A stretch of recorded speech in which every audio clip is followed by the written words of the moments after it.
All right, Bismillah ar-Rahman ar-Rahim. You want the screen to be on? No, I'm good. It's I'm good. going to center you one. Okay. Inshallah. Bismillah ar-Rahman ar-Rahim. Alhamdulillah. Wassalatu wassalamu ala Rasulillah wa ba'd. All right, so we continue with the story of Prophet Dawud or Prophet David. So let's look at the background of Prophet Dawud. So we had just finished the story of Prophet Musa and Harun. And centuries after the Bani Israel or the Israelites, when they entered into Jerusalem, which they had been banned for 40 years. So they finally entered into Jerusalem. They lived a prosperous life there. Okay. So Allah doesn't tell us, Allah tells us, if we remember from the last session, about Prophet Musa, they were banned from entering Jerusalem for 40 years. And then it doesn't even say that they entered Jerusalem. It doesn't say anything that happened, but after 40 years, they did enter Jerusalem under Yusha ibn Nun. And so when they entered under Joshua, they lived there for a long time. Everything was going great. And then for a while, they were kicked out of Jerusalem again. Like, not again, but they were kicked out. So now they went to their prophet. And their prophet was probably Samuel or Samuel. It's not mentioned by name in the Quran, but it says that they went to their prophet. And this is like a century, 2 centuries after Prophet Musa. And so they went to him and they said, we've been kicked out of Jerusalem. We've been kicked out of our land. Yeah, please, yeah. We've been kicked out of our land. So can you, our prophet, can you pick somebody to be the king for us that's going to lead us in battle? Because, you see, in order for you to be able to be a united community, you have to have a leader. And what ends up happening with a lot of tribes, these are different tribes. Among the children of Israel, there's 12 tribes. And if the tribes are not united under one leader, then what's going to happen? They're going to be divided and they're going to be playing politics against each other and all of that. So their prophet, that they went to, they asked the prophet, they said, we need a king, and a king that can lead us in battle. And that prophet was not suited for that. He was a prophet, but not every prophet can be a leader and like a military leader and a prophet at the same time. So they said, we want a king who can lead us in battle. So their prophet, he knew about the stories of the past. And he knew about Prophet Musa, and they knew about Prophet Musa. And he knew that, you know what, it's easy for people to talk and say, you know what, we'll do this and we'll do that. But guess what? They're not going to do anything. If you remember the story of Prophet Musa that we talked about, Prophet Musa's people came and they said, we're going to go and we're going to fight those people and we want to enter into that land. They didn't say they're going to fight. They said, we want to enter into that land. And when it came time to do something, what happened? They said, no, you and Allah, you go and fight. So Prophet Musa has already experienced this. This prophet is learning from the lessons that happened in the past. So this prophet responded.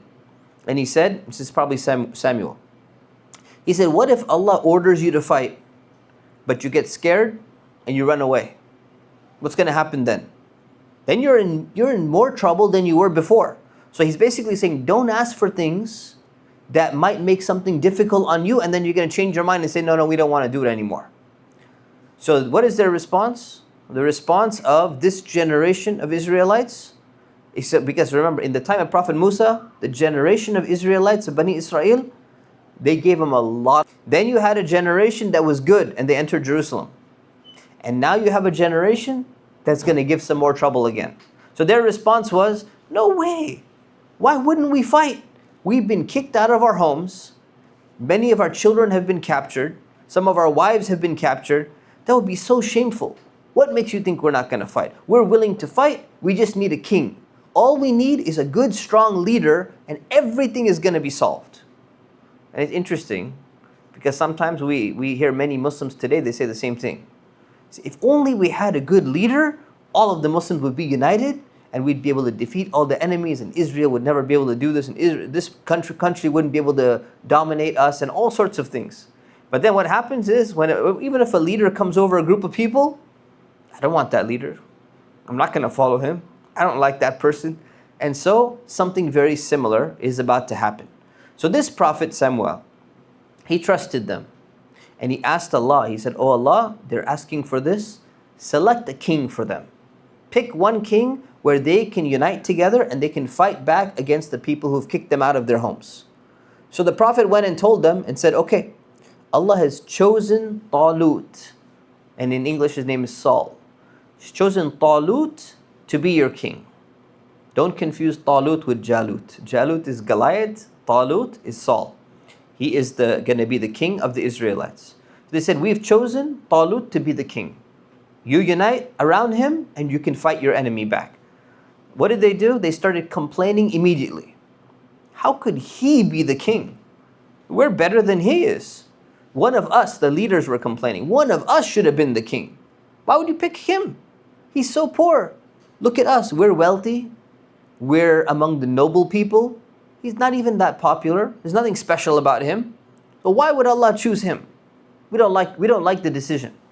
The thing is, you ask your prophet that you believe is a prophet to go and ask Allah to decide who's going to be the king. And then if Allah chooses something that you don't like, you say, no, not him. I want somebody else. You're not really letting Allah choose. You wanted to have it your way. So they said, no, we're not gonna accept him. And the Prophet said that, well, Allah chose him over you. That's all you need to know. And he said, also there's one more thing. He has knowledge and he has physical strength. And these are two characteristics why Allah chose him. Because if you want to be a leader, especially a military leader, you need to have physical strength because you're going to inspire your soldier. If all of your soldiers can beat you up, they're not going to really respect you on the battlefield. And number two, he has knowledge, meaning he's wise, he's clever. He can come up with strategies. He knows the right thing to do. So the Prophet, it would have been enough for the Prophet, this Prophet Samuel, to tell them that Allah chose Saul, Talut, as your king. And if Allah chooses it, you don't have a right to question it. Allah doesn't have to explain why He chose him. But when Allah explains something, He does it out of mercy for the people who are going to complain and say, but we don't understand why. Well, now you understand why. Allah chose him because he has knowledge and he's physically strong.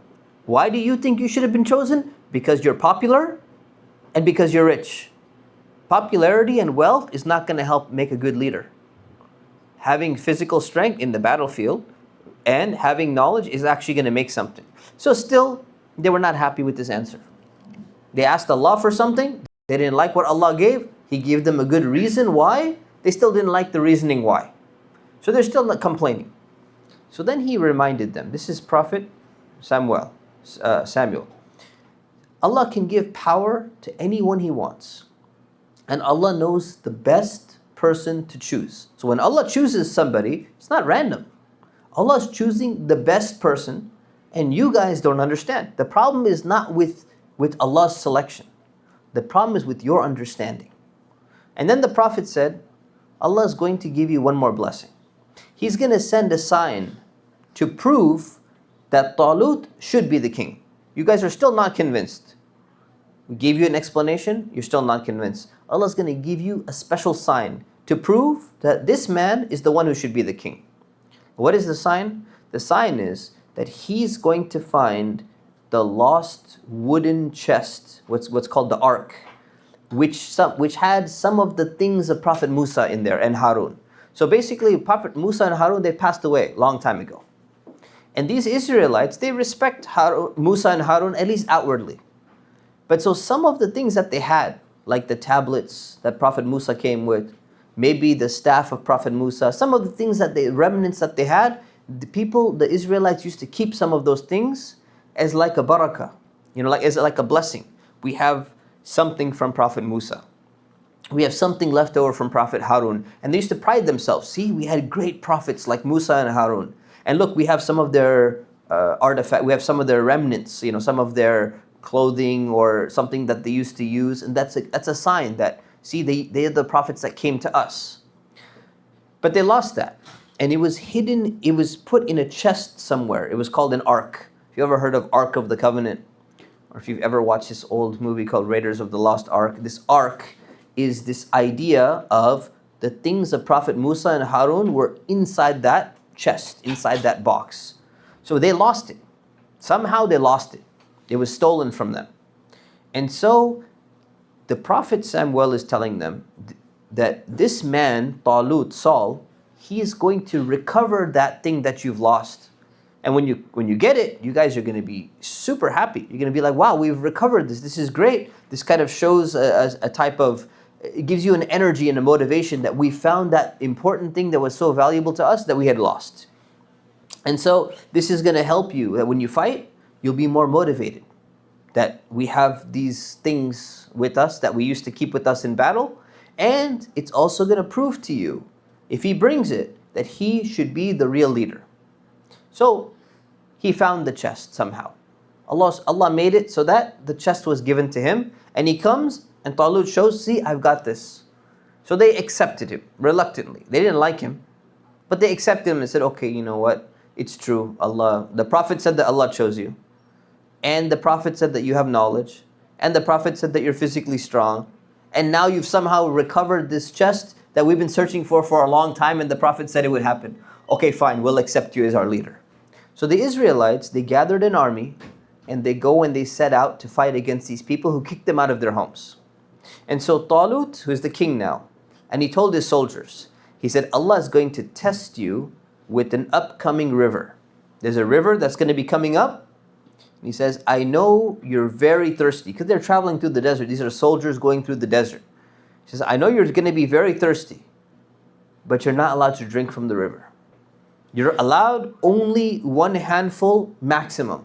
You cannot drink more water than that. Anyone who drinks from that river is not one of my true soldiers. So what is he doing? See, this prophet is trying to test to see how many of these people are genuine. Remember, they were reluctant to even accept him as a king. So now he's testing them and saying, you know what? We need strong soldiers who are disciplined. If you can't be disciplined enough that you're thirsty and then you have to drink, and you can't even listen to the order of your commander when he says, I don't want you to drink more than one handful of water, then they're going to be pretty useless on the battlefield. So when they arrived at the river, what happened? The majority of his army disobeyed him, and they started drinking a bunch of water. They said, well, we're thirsty. We need to drink more. And they just kept drinking and drinking and drinking. And obviously, maybe they're going to get a little bit lazy, but it also shows that they're not willing to listen to their leader. So this is problematic. So they kept on marching. And so the Talut, the king, he's understanding, he's King Saul. He's understanding that, hey, a significant part of my army is not very dedicated. So they kept on marching, and they crossed the river. And when they crossed that river, they saw the army that they had to face. And this was the army of Jalut. And Jalut in English is Goliath. I know this can be confusing because Talut and Jalut, they rhyme. Talut is Saul and Jalut is Goliath. So in English, they don't rhyme. But in Arabic, they rhyme. It's like Habil and Qabil. In English, in Arabic, Habil and Qabil, they rhyme. Who's Habil and Qabil? Who remembers who this is? Who is it? Prophet Adam's like Two sons of Prophet Adam, exactly. And in English, they're called Cain and Abel. They don't rhyme. Same thing in Arabic. Talut and Jalut. They rhyme in Arabic. Talut is Saul. Jalut is Goliath. So don't get confused. So now, they go and they see this army of Jalut, of Goliath. And they were really scared because it was a huge army. And so many of the soldiers, especially the ones who drank, they said, there is no way we're ever going to be able to defeat this army. And him and his soldiers just look at him. This guy's huge and he's strong and they're so powerful and they're so well equipped and we're outnumbered. There's no way we're going to win. We're not strong enough to win. And then there were some believers in the army. There were a significant number of true believers in the army. And they said, no, you're wrong. Just think about how many smaller armies and weaker armies have defeated larger ones before in the past with the help of Allah. It doesn't matter how large the army is. It doesn't matter how much ammunition. It doesn't matter how much supplies and equipment that they have. What matters is the help of Allah. That's more important. So he's basically saying, these group of people are saying, we've heard about so many armies that were smaller that defeated larger armies. Why do you think we can't do it? We can do it as well. And they were right. This happened so many times in history. It happened with Muslims. It's even happened with non-Muslims before. So it's not only the strength and the numbers that are going to cause victory. It's the help of Allah, it matters very much. So they prayed to Allah. They started praying. The true believers, the ones who didn't drink except a handful of water. They started making a dua. They said, "Our Lord, pour out patience on us. Keep our feet firm while we fight.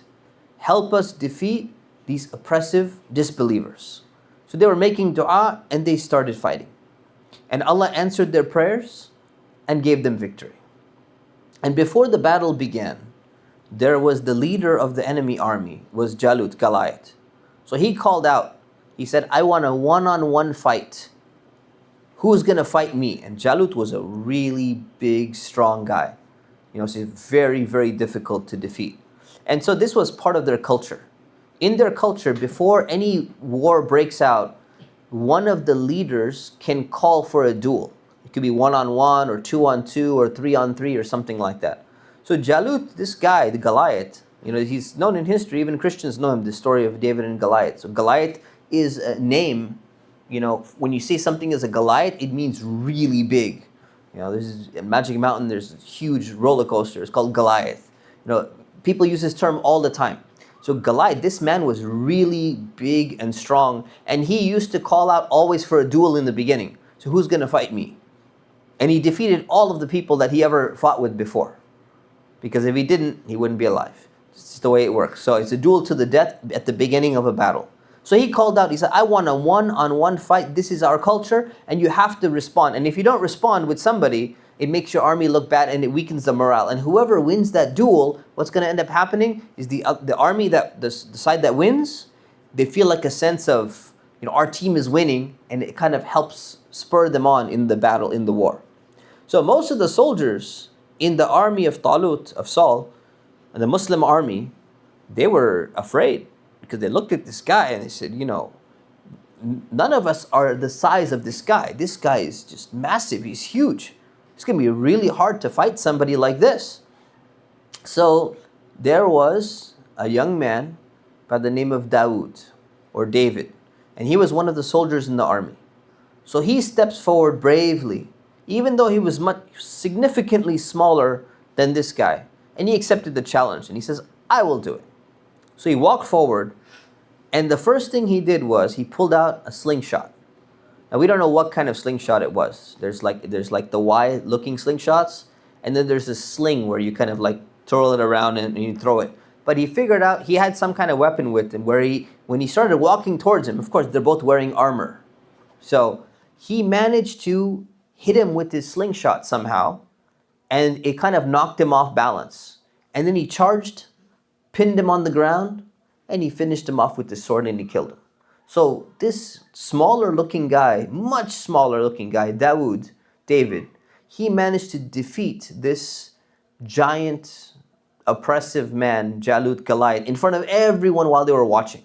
And this gave them a mental advantage because now the enemy leader has been killed by a random soldier. This is not anyone special. Dawud was just a normal soldier in the army. He was not a general. He was not a commander. He was nothing. And so people were shocked and they're like, how did this happen? So the battle took place. The children of Israel, the Bani Israel, they won the battle. They retook the city of Jerusalem. And now they got to live in that special city of Jerusalem at that time. And then so what happened afterwards is that Talut was the king. After Talut, he either got sick or passed away or whatever it was, Dawud becomes the next king after him. So now he is the king and the leader of the Bani Israel, of the Israelites. And then he's chosen by Allah to also be the prophet after the previous prophet. Who was the previous prophet we were just talking about?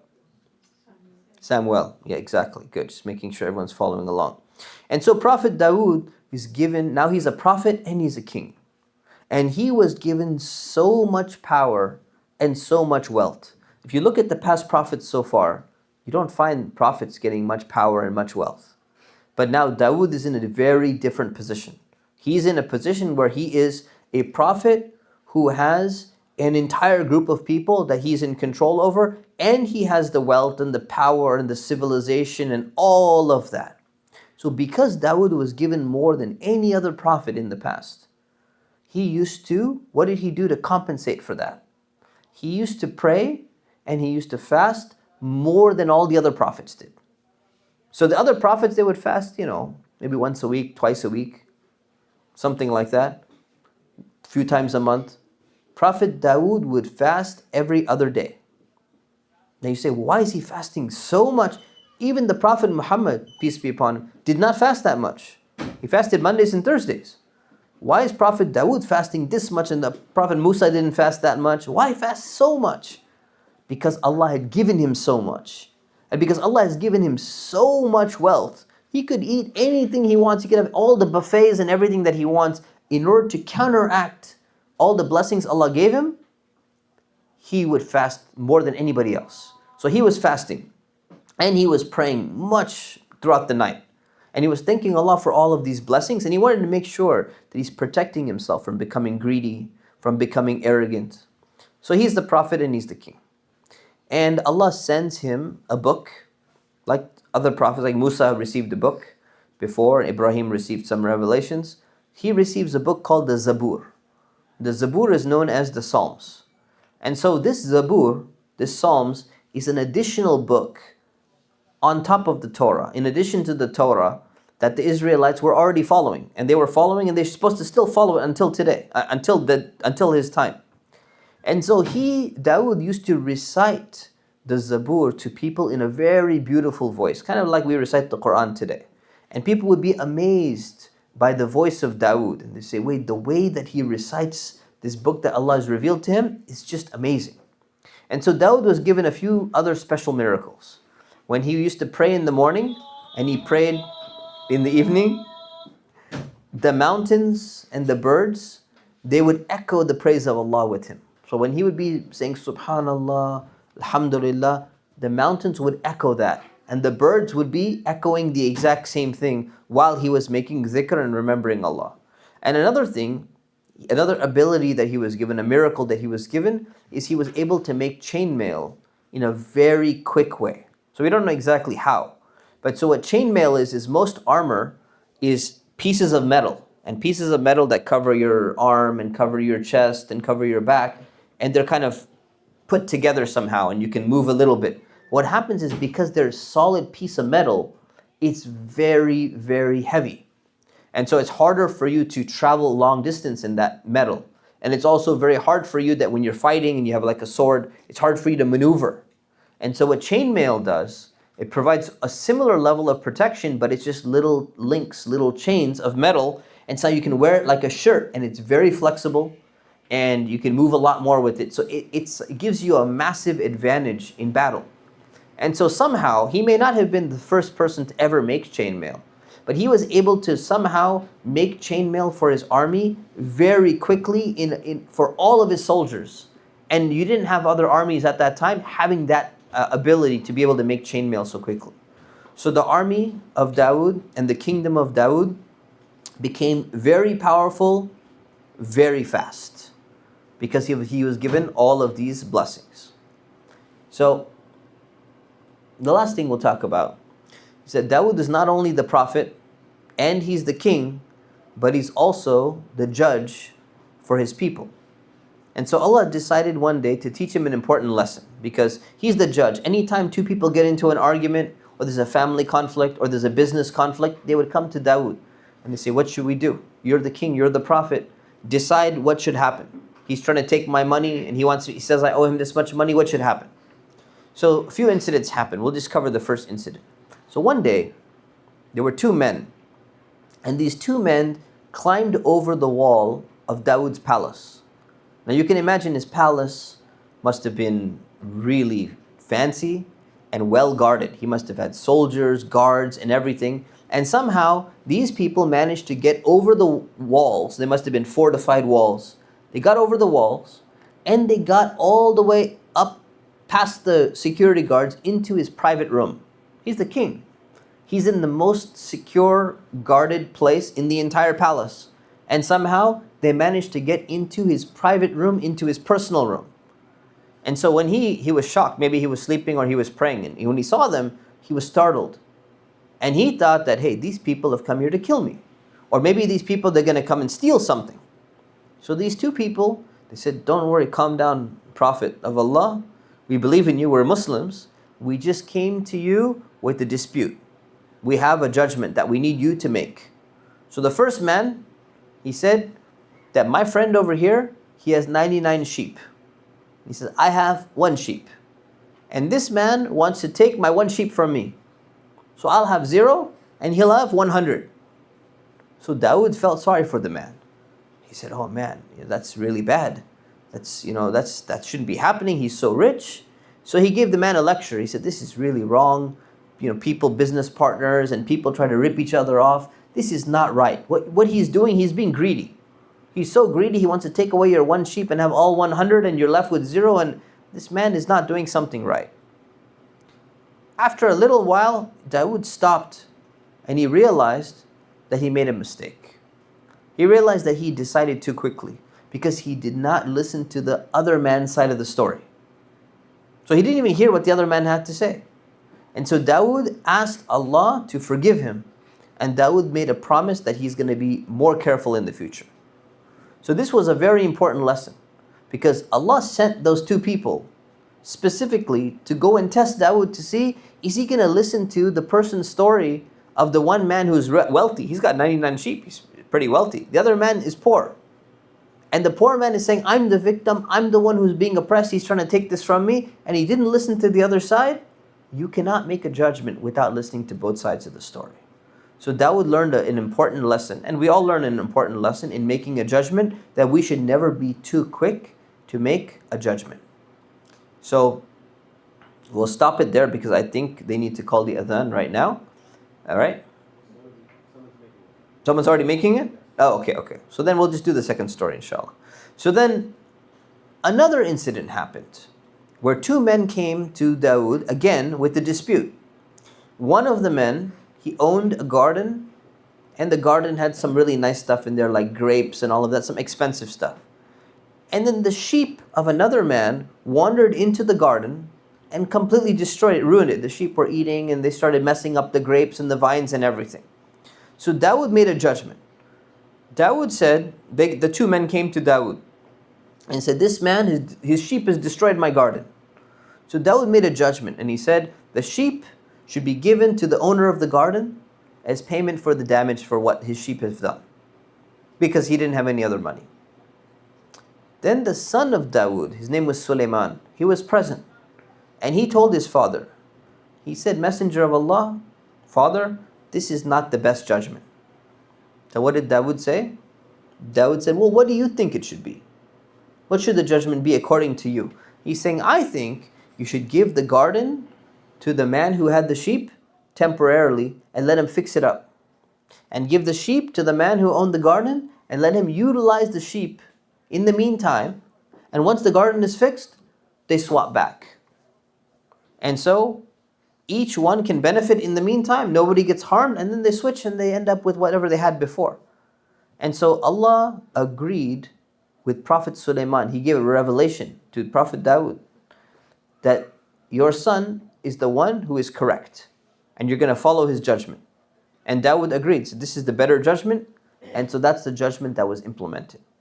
So because Dawud was a king, and Sulaiman was not even a prophet yet, because Dawud was a king and a prophet, he had to make judgments.